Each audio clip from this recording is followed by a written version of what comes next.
Vida eterna, a segunda volta de Jesus, a nova Jerusalém, novos céus e nova terra. Qual é a garantia de que de fato habitaremos a nova Jerusalém? Qual é a garantia de que viveremos a eternidade com Deus? Qual a garantia de que de fato Jesus voltará? Será que ele de fato voltará? Será que a igreja um dia será uma igreja madura e de fato terá em si o caráter de Cristo? Qual é a garantia de que verdadeiramente um dia isso vai acontecer? Meu nome é Giovana Galego e aqui eu tenho uma missão: ler a Bíblia com você, de capa a capa, de Gênesis a Apocalipse, encontrando Jesus Cristo em cada página. Seja bem-vindo ao livro de Gênesis. Hoje nós vamos meditar em Gênesis, capítulo 15, do versículo 8 ao versículo 21. Antes de lermos o texto, eu quero te dar um conselho. Esse vídeo, ele é uma continuação do último vídeo que eu lancei, que tem por título Falta de Fé ou Esgotamento Emocional. Se você assistir apenas esse vídeo de hoje, você vai entender a mensagem. Mas se você assistir também o anterior, eu acho que vai agregar ainda mais. Você vai ter um entendimento ainda mais profundo. Então, por favor, se possível, assista esse vídeo Falta de Fé ou Esgotamento Emocional e depois venha para o vídeo de hoje. Vamos então ao texto, versículo 8. Perguntou-lhe Abrão: Ó soberano Senhor, como posso saber que tomarei posse dela? Bom, se você acabou de chegar, nós estamos estudando a história de Abrão, um homem que teve uma fé enorme em Deus e que, de forma bem resumida, Deus se manifestou a ele e solicitou que ele saísse da sua terra natal e fosse para uma terra completamente desconhecida que o próprio Deus lhe mostraria no caminho. Deus prometeu a ele um filho, mesmo ele e sua esposa já estando em uma idade avançada. Deus também prometeu a ele uma descendência numerosa e a posse de uma região chamada de Canaã, que seria dada a ele e a sua descendência. Só que desde que Abraão recebeu essas promessas de Deus e o chamado do Senhor, muitas coisas difíceis aconteceram. Ele passou por muitas provações. E a gente chegou em um ponto da história em que Abraão está esgotado emocionalmente. O seu espírito ainda tem fé, ainda crê naquilo que Deus havia prometido. Mas as suas emoções estão desgastadas, o seu corpo está desgastado.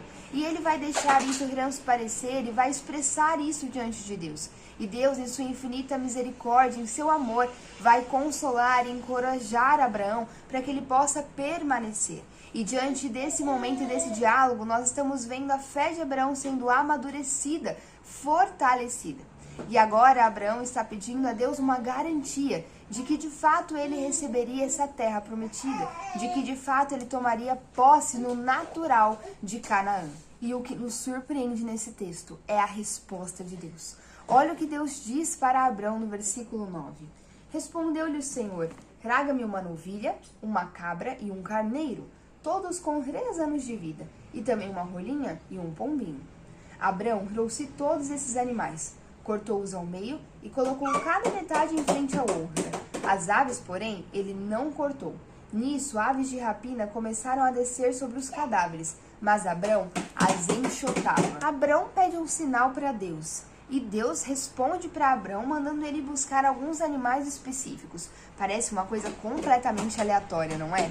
Como assim eu peço para Deus a garantia de que eu vou herdar essa terra e ele fala para eu ir buscar uns animais aleatórios? Só que pela reação de Abrão no versículo 10, a gente percebe que para ele não foi tão estranho. Abrão entendeu o que Deus estava fazendo. Porque ele não só vai imediatamente buscar os animais e obedece aquilo que Deus havia dito, mas ele também começa a armar um cenário, ele prepara o cenário. Ele rasa os animais, sacrifica os animais, corta os animais ao meio, coloca metade dos animais de um lado, a outra metade do outro, apenas não corta as aves, mas coloca também, organiza ali dentro desse cenário que ele está armando, de forma que entre os animais um caminho fosse estabelecido.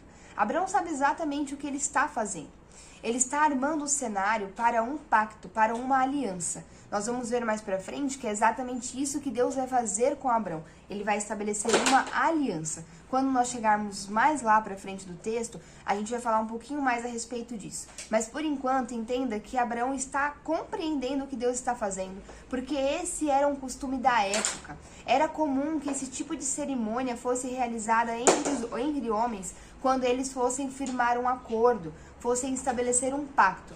Assim como hoje nós assinamos contratos, entende? Só que na época era algo muito mais forte, gente, porque envolvia a vida, era um pacto de sangue. E o que acontecia é que quando você colocava esses animais na beirada e formava um caminho no meio, os homens participantes do acordo, eles passavam por entre os animais, né? Ou seja, percorriam esse caminho que havia sido formado e eles faziam isso declarando automaldições. Então, se autoamaldiçoando, eles falavam assim: se eu não cumprir com esse meu juramento, se eu não cumprir com as minhas palavras, eu me tornarei como esses animais. Ou seja, se eu não fizer aquilo que estou te prometendo, eu entregarei a minha própria vida. Então é um pacto de sangue, é um pacto que envolve a entrega da própria vida caso a promessa não fosse cumprida. Abraão era o líder de um grupo nômade, ele peregrinava pelo deserto e com certeza ele devia estabelecer muitas alianças com pessoas ao redor. Nós inclusive vimos uma no capítulo 14, se eu não me engano, quando Abraão tinha aliados, homens com quem ele tinha estabelecido uma aliança para poder habitar naquela região, já que ele não tinha posse natural da terra. Então Abraão sabia exatamente o que Deus estava fazendo. Quando Deus fala para ele buscar os animais, é como se na cabeça de Abraão ele falasse: pera, Deus vai fazer uma aliança comigo. Então rapidinho ele vai, pega os animais e prepara o cenário. É como se Deus chegasse diante de você e falasse assim: pega o papel, pega a caneta. Entende? Deus está dizendo: vai, Abraão, pega lá os animais, eu vou fazer uma aliança contigo. Versículo 12. Ao pôr do sol, Abrão foi tomado de sono profundo, e eis que vieram sobre ele trevas densas e apavorantes. Então, depois que Abrão preparou ali todo o cenário para que a aliança fosse feita, a Bíblia vai nos dizer que ele caiu em um sono profundo. Gente, para isso, eu quero lembrar com você que Abraão estava tendo uma visão. Nós vimos isso no começo do capítulo 15 de Gênesis. Ele estava tendo uma visão, então até o momento ele está acordado. Todo esse diálogo que está acontecendo entre Deus e Abraão não é um sonho, é uma visão. Mas agora Deus vai colocar Abraão em um sono profundo e ele então vai começar a sonhar com as demais coisas que nós vamos comentar aqui. E aí, gente, é muito interessante isso, porque Deus poderia continuar fazendo tudo como em uma visão. Ele não precisava ter colocado Abraão dentro de um sono profundo se ele não quisesse comunicar algo com isso. Esse sono profundo que a Bíblia comenta é o mesmo sono profundo que Adão vai ter em Gênesis 2, quando o próprio Deus conduz ele a ter um sono profundo. O que eu quero dizer com isso é que esse sono de Abraão, na verdade, é a representação da morte. Deus está mostrando que Abraão vai passar pela morte antes que as demais coisas que Deus iria compartilhar com ele acontecessem. Assim que Abraão cai em um sono profundo, a primeira coisa que a Bíblia vai dizer é que sobre ele vieram trevas densas e apavorantes. O que Deus está querendo comunicar para Abraão é que após a sua morte, acontecimentos difíceis viriam sobre a sua descendência. Versículo 13.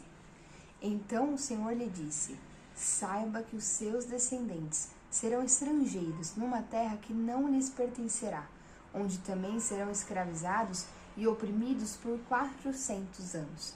Então Deus começa a compartilhar com Abraão ali naquele sonho o que aconteceria com a sua descendência após a sua morte. E para quem conhece a história bíblica, sabe que vai acontecer exatamente isso que Deus está dizendo. Abraão vai ter um filho chamado Isaac, Isaac vai ter 2 filhos, Esaú e Jacó.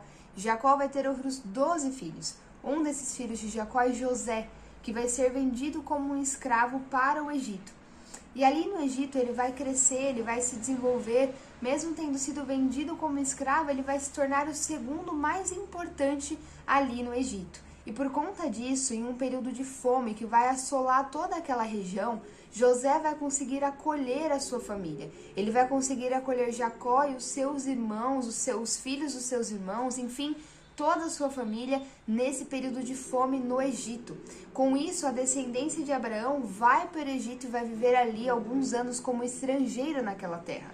A questão é que os descendentes de Abraão vão se multiplicar e crescer absurdamente, porque Deus estava cumprindo a promessa que havia feito a Abraão, que seus descendentes seriam numerosos. Eles crescem e expandem, e à medida que eles crescem, eles vão causando medo nos governantes ali do Egito. Os faraós que ainda lembravam de José e de como José tinha sido importante para salvar o Egito em uma época de fome, por gratidão e honra a José, vão manter ali os seus descendentes na região do Egito meramente como estrangeiros.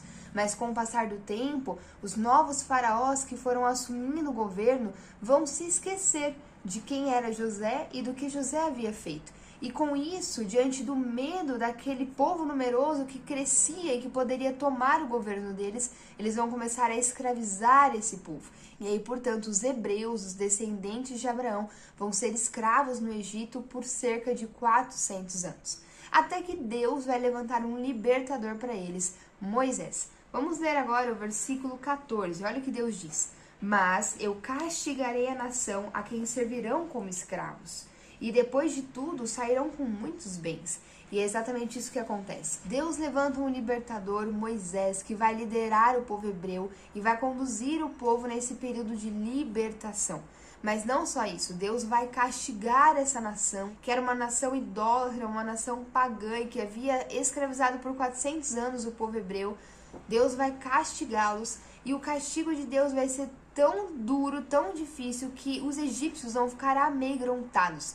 E na tentativa de aplacar a fúria de Deus, quando o povo hebreu sai do Egito, os egípcios começam a entregar presentes para os hebreus, entregam os seus bens, e com isso, de fato, os hebreus vão sair do Egito, onde foram escravizados por 400 anos, com muitos bens, assim como Deus tinha dito que aconteceria para Abraão. Versículo 15. Você, porém, irá em paz a seus antepassados e será sepultado em boa velhice. Na 4ª geração, os seus descendentes voltarão para cá, porque a maldade dos amorreus ainda não atingiu a medida completa. Então veja, Deus acrescenta que Abraão vai mesmo morrer antes do seu povo, antes dos descendentes retornarem à terra para enfim tomar posse dela. Deus diz que ele vai morrer bem, em boa velhice, e diz também que ele está esperando que a maldade e a perversão do povo amorreu alcance a medida completa. O que é isso? Os amorreus eram um dos povos que compunham ali os povos cananeus, os povos daquela região, que eram perversos diante do Senhor e que por isso Deus enviaria um juízo sobre eles. A grande questão é que esse grupo em específico, os amorreus, eles ainda não tinham alcançado a medida completa de perversão, ou seja, Deus ainda estava dando tempo para que eles se arrependessem. Porém, Deus, que está fora do tempo e sabe o que vai acontecer lá na frente, ele sabia já que em determinado ponto da história, essa perversão, essa maldade chegaria a um nível total, a um nível completo, e então o Senhor enviaria juízo sobre eles através da nação de Israel. Deus vai usar os descendentes de Abraão como instrumento de juízo para exterminar essas nações perversas e imorais. E quando chegasse o tempo oportuno, o tempo apropriado para que esse juízo viesse, o povo de Deus, os descendentes de Abraão estariam sendo libertos ali do Egito, estariam peregrinando pelo deserto e finalmente chegariam a essa região que eles iam invadir e tomar posse da terra que o próprio Deus havia dado ao seu antepassado, a Abraão. Dessa forma, Deus cumpriria a promessa a Abraão e executaria juízo sobre os amorreus e os outros povos cananeus que eram perversos, completamente imorais e faziam tudo aquilo que era detestável aos olhos do Senhor. Bom, a gente acabou de ver que Abraão agora tem plena consciência de que ele não vai tomar posse da terra nessa vida natural. Ele não vai ver a sua descendência tomando posse dessa terra com os olhos naturais. E a questão é, será que Abraão vai continuar com esse Deus? Vai continuar perseverando em obediência? Vai continuar caminhando com esse Senhor? Você continuaria? Se Deus hoje chegasse para você e dissesse que as promessas que Ele tem para a sua vida não se cumprirão nessa terra, mas se cumprirão na eternidade. Se Ele chegasse hoje para você e dissesse que as promessas que Ele fez para você não acontecerão exatamente como você pensa que será, mas acontecerão conforme a vontade dEle, você permanecerá com esse Deus? Eu confesso que eu fiquei me perguntando sobre isso. O que fez esse homem Abraão continuar sendo temente, obediente e fiel a esse Deus, mesmo sabendo que ele morreria antes de ver uma descendência numerosa e antes mesmo de se tornar dono da terra de forma natural. Abraão morreu como um estrangeiro em Canaã, como um nômade que peregrinava pelo deserto. E ele sabia que seria dessa forma porque Deus tinha acabado de lhe contar. O que fez esse homem continuar? E a resposta é o Deus da promessa. Conforme Abraão caminhava com esse Deus, ele foi amando esse Deus de uma forma que ele começou a compreender que nada mais importava a não ser estar com esse Deus. Ele compreendeu que a pátria celestial, que aquilo que ele tanto almejava no fim, era poder viver com o próprio Deus em uma restauração completa de relacionamento, viver a plenitude de Deus, ser um com o Senhor para toda a eternidade na Nova Jerusalém. Esse passou a ser o verdadeiro anseio do coração de Abraão. É por isso que no final da história de Abraão, relatada aqui na Bíblia, ele vai ser capaz de entregar como sacrifício a própria promessa por amor a esse Deus. E é para esse lugar que Deus quer nos conduzir. Nós precisamos entender que as promessas pessoais que Deus tem para a nossa vida, o ministério, o trabalho, as aquisições, as conquistas, nada mais são do que meios de Deus nos conduzir a esse local que de fato precisamos. O lugar onde Ele é o maior amor no nosso coração. O lugar onde nós viveremos com Ele e nele para toda a eternidade, porque só isso nos satisfará por completo. Abraão vai sair desse momento, desse episódio aqui de Gênesis 15 maravilhoso que ele viveu, e ele vai voltar para uma vida normal. Ele vai voltar a ser um líder nômade, ele vai voltar a não ser o dono da terra, ele vai voltar a ter a sua vida comum ali, cuidando do rebanho, liderando o grupo, liderando os seus servos, esperando pela promessa. Em algum momento Deus vai dar esse filho para ele, ele vai constituir família e ele vai ter uma vida normal. E essa vida normal trará satisfação para ele, porque ele entende que na verdade a fonte de toda satisfação é o próprio Deus. E ele estava caminhando para se tornar amigo verdadeiro desse Deus. Isso é algo que nós precisamos entender. Abraão vai viver os mandatos que Deus deixou lá em Gênesis 1, depois em Gênesis 9, de que o homem deveria ser fértil, se multiplicar, cuidar da terra, dominar os animais, estabelecer cultura, sociedade, explorar aquilo que Deus havia criado. E é exatamente assim que Abraão vai viver, cuidando do solo, cuidando do gado, cuidando da terra que Deus tinha deixado para ele, estabelecendo família, estabelecendo cultura dentro da tribo dele com quem ele caminhava. E quando a insatisfação vinha, quando aquele impulso por mais aparecia, Abraão sabia que no fundo, toda e qualquer ânsia, toda e qualquer ambição é na verdade um grande desejo de alcançar a plenitude de Deus. Nós precisamos entender isso. Nada, escute, nada vai te satisfazer mais do que o próprio Deus. É por isso que a sua vida financeira melhora, mas parece que não muda nada no fim das contas, você volta para o mesmo lugar em algum momento. É por isso que você faz as melhores e mais incríveis viagens, mas em algum momento você volta para o mesmo lugar de insatisfação. É por isso que você tem uma família linda, bendita que o Senhor te deu, mas parece que ainda falta algo. É por isso que você realizou os maiores sonhos da sua vida, mas parece que falta algo. É por isso que você sempre quer mais. É porque no fundo essa ânsia, esse ímpeto que te impulsiona e te faz desejar algo além, é na verdade um grande desejo, uma ânsia, uma ambição por finalmente alcançar a plenitude de Deus, viver com Ele e nele para todo sempre, que é aquilo que nos aguarda. Versículo 17. Depois que o sol se pôs e veio a escuridão, eis que um fogareiro esfumaçante, com uma tocha acesa, passou por entre os pedaços dos animais. Naquele dia, o Senhor fez a seguinte aliança com Abrão: aos seus descendentes dei esta terra, desde o ribeiro do Egito até o grande rio, o Eufrates, a terra dos queneus, dos quenezeus, dos cadmoeus, dos hititas, dos ferezeus, dos refaíns, dos amorreus, dos cananeus, dos girgazeus e dos jebuseus. Gente, depois que Deus conta para Abraão, compartilha com ele, porque Deus compartilha com seus amigos aquilo que vai acontecer. Depois que Deus compartilha com Abraão tudo aquilo que aconteceria após a sua morte, ele faz uma aliança com Abraão. prometendo a Abraão que ele mesmo garantiria que aquela terra seria da sua descendência. Gente, vocês acabaram de ler comigo que um fogareiro vai passar por entre os animais. Vocês devem se lembrar lá do começo do vídeo que eu expliquei que uma aliança, a cerimônia de aliança na época, envolviam animais partidos que eram posicionados de forma a formar um caminho central, e os homens envolvidos naquele pacto de sangue, naquela aliança, passavam pelo meio do caminho, se comprometendo um com o outro, de que se caso aquele pacto fosse rompido, eles se tornariam como aqueles animais, mortos, como pagamento pela dívida gerada por uma promessa quebrada. E agora nós estamos vendo um fogo passando por esse caminho. E apenas esse fogareiro. O que eu quero te dizer é que inúmeras vezes a manifestação de Deus na Bíblia acontece através de fogo.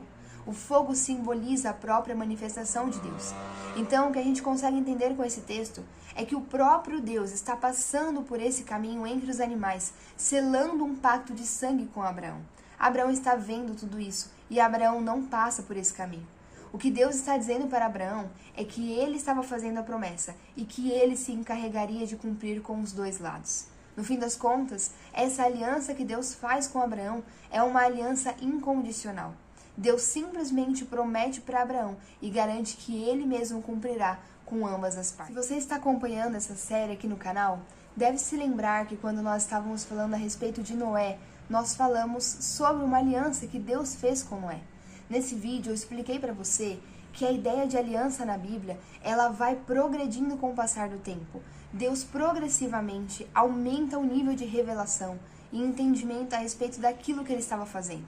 O que eu preciso que você entenda é que Deus se manifesta na história e atua na história da humanidade através de alianças com os seus filhos, através de aliança com o seu povo. Deus tem um plano de redenção, um plano de salvação, que consiste em reconciliar o coração do homem ao seu coração.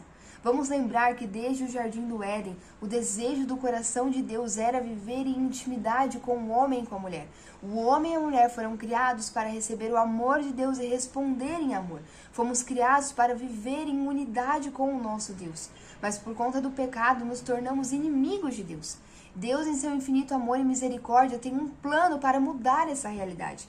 E ele vai então começar a trabalhar e operar na história da humanidade através de alianças. Ele faz pactos com os seus filhos e assim ele vai operando ao longo da história. A primeira vez que Deus faz uma aliança com o homem de forma oficial foi com Noé, onde Deus promete não destruir mais o mundo da forma como havia feito no dilúvio, dizendo que ele esperaria para que nós pudéssemos nos arrepender, garantindo que o mundo não seria mais destruído até que a semente então viesse e pudesse trazer reconciliação ao coração do homem ao seu Deus. E só então, quando o tempo fosse completo, a medida de tempo fosse alcançada, fosse completa, Deus então traria juízo sobre aqueles que não tiveram fé na semente. Depois de Noé, a segunda vez oficial que Deus faz uma aliança é no texto que nós estamos lendo hoje. Deus se revela a Abraão, dizendo que ele mesmo cumpriria com a promessa de que o seu povo herdaria a terra prometida. O próprio Deus faria com que os descendentes de Abraão voltassem à terra e possuíssem aquela terra que ele tinha entregado a Abraão e aos seus descendentes. Mais para frente, nós vamos ter uma aliança que Deus vai fazer com Moisés. E quando Deus faz essa aliança com Moisés, ele diz o seguinte, que o povo deveria obedecer à lei. Lembrando que a lei, gente, diz sobre o coração de Deus. Nós deveríamos viver conforme a lei. A grande questão é que por termos pecado, nos tornamos inimigos de Deus e por isso nós não conseguimos obedecer à lei, porque não conseguimos nos mover conforme a vontade e o coração de Deus sem o próprio Deus. Ele então oferece uma lei ao povo e diz, se vocês obedecerem à minha lei, eu então serei o seu Deus e vocês serão o meu povo. Porque é sobre isso a aliança. É Deus trabalhando na humanidade para que ele possa ser o nosso Deus e nós então sejamos o seu povo. A grande questão é que o povo de Israel, por óbvio, não vai conseguir obedecer essa lei. E uma vez que a lei não é obedecida, uma vez que o povo não cumpre com a sua parte na aliança, uma vez que o povo não cumpre com a sua parte na aliança, o que deve acontecer? o povo deve morrer, assim como esses animais. Assim como havia sido feito com esses animais, também deveria ser feito com o povo. Eles deveriam morrer porque eles quebraram o pacto de sangue. E é por isso que Deus vai ensinar os sacerdotes a oferecerem animais, o sacrifício de animais, em substituição ao sacrifício humano. A grande questão é que esses sacrifícios não eram o bastante, não funcionavam. Eles continuavam debaixo de condenação. Ainda que o sacerdote oferecesse o sangue do animal, aquelas pessoas voltavam para suas casas ainda carregando uma culpa. E no dia seguinte repetiriam seus erros. É por isso que o sacrifício no templo era contínuo, era repetido dia após dia, porque dia após dia, momento após momento, o povo quebrava a aliança com Deus. E o pagamento pela quebra da aliança é o derramamento de sangue. Quando nós chegarmos no livro de Levíticos e começarmos a trabalhar melhor o entendimento a respeito desses sacrifícios, vocês vão ver que os animais que eram sacrificados lá são os mesmos tipos de animais que Deus vai pedir para Abraão aqui no momento de fazer essa aliança. O que eu acho incrível é que os sacrifícios oferecidos como holocausto, ou seja, como uma oferta totalmente queimada diante do Senhor, uma entrega total diante do Senhor, eram exatamente esses animais que estão aqui na aliança de Deus com Abraão. Eu não acho que isso seja em vão. Aqueles animais serviam como um sacrifício de substituição perante o pecado dos homens. E houve um sacrifício que serviu como substituição completa por todos os pecados cometidos e o que serão cometidos por aqueles que crerem na semente. Jesus Cristo foi o sacrifício eterno. Então essa aliança que o próprio Deus faz com Abraão já aponta como uma sombra para a nova aliança, aquela que de fato concretiza o plano de Deus e faz com que o homem se reconcilie ao seu Criador. Nós temos uma natureza inclinada ao mal. Isso faz com que as nossas vidas estejam destinadas a quebrar constantemente a aliança que Deus tem conosco. E, portanto, o pacto de sangue é quebrado e nós devemos ser amaldiçoados. E a nossa realidade deve ser, então, como a realidade daqueles animais cortados. Isso só não acontece porque o próprio Deus se incumbiu de cumprir com as duas partes da aliança. Ele sabia que nós quebraríamos a aliança. É por isso que ele mesmo lançou a maldição sobre si. E eu sei que isso pode parecer até absurdo, mas é exatamente o que a Bíblia nos ensina. Ele se fez maldição por nós. Aqui Deus já está antecipando para Abraão o que aconteceria. Que ele mesmo garantiria os dois lados da aliança. Que nós não cumpriríamos com o nosso lado e por isso ele se tornaria maldito em nosso lugar. A Bíblia diz que Jesus se tornou maldição. Ele teve uma morte de cruz, morte de quem era maldito, morte de quem era a pior espécie da sociedade. Assim foi a morte do nosso Salvador. Ele levou sobre si os nossos pecados, as nossas iniquidades, as nossas transgressões. Jesus se tornou um pecador diante de Deus por vontade própria. Ele tomou sobre si todos os nossos erros. E a ira de Deus naquela cruz veio sobre ele. Aquilo que nós merecíamos. A ira de Deus, o juízo, a condenação que nós merecíamos, veio sobre Jesus, o Filho de Deus, o próprio Deus encarnado, o próprio Deus entre os homens, que como Espírito foi envolto por carne, se esvaziou do seu ser divino e veio ao mundo como um bebê, para que pudesse morrer em nosso lugar. Quando Jesus vem ao mundo, ele vai crescer como uma criança normal, um adolescente normal, aprendendo com o Pai, caminhando com o Pai. Quando ele completa então 30 anos, Jesus começa o seu ministério na terra. Ministério esse que vai durar 3 anos, a idade dos animais que Deus havia pedido para que Abraão trouxesse para a aliança. Jesus Cristo morreu, mas o seu corpo não virou substrato para aves de rapina. O seu corpo não foi consumido por essas aves, porque o seu corpo não é um cadáver. Jesus Cristo ressuscitou ao 3º dia. Ele vive. Seu corpo jamais entrou em decomposição, porque ele venceu a morte e está vivo com um corpo glorificado ao lado do Pai, garantindo a mim e a você que quando nós morrermos, existe uma ressurreição nos aguardando. Jesus vive e vive em corpo. Ele está assentado ao lado do Pai e essa é a garantia de que eu e você também iremos ter uma vida eterna ao lado do Pai. Jesus é a garantia de uma aliança superior. Jesus é a garantia de que um dia herdaremos a nova Jerusalém. Porque ele foi o primogênito dos mortos. Ele foi o primeiro que enfrentou a morte e venceu. E por causa dele nós também venceremos. A morte é o maior dos inimigos que o homem vai precisar enfrentar. Mas por causa de Jesus, nós a venceremos, ressuscitaremos e viveremos a eternidade plenamente reconciliados com o nosso Senhor. E quem nos garante isso é o próprio Deus, que cumpriu os dois lados da aliança. Jesus Cristo é a nossa maior esperança. Ele é a garantia do que nós precisamos e o sinal que nos basta. Ele morreu, ressuscitou e hoje vive.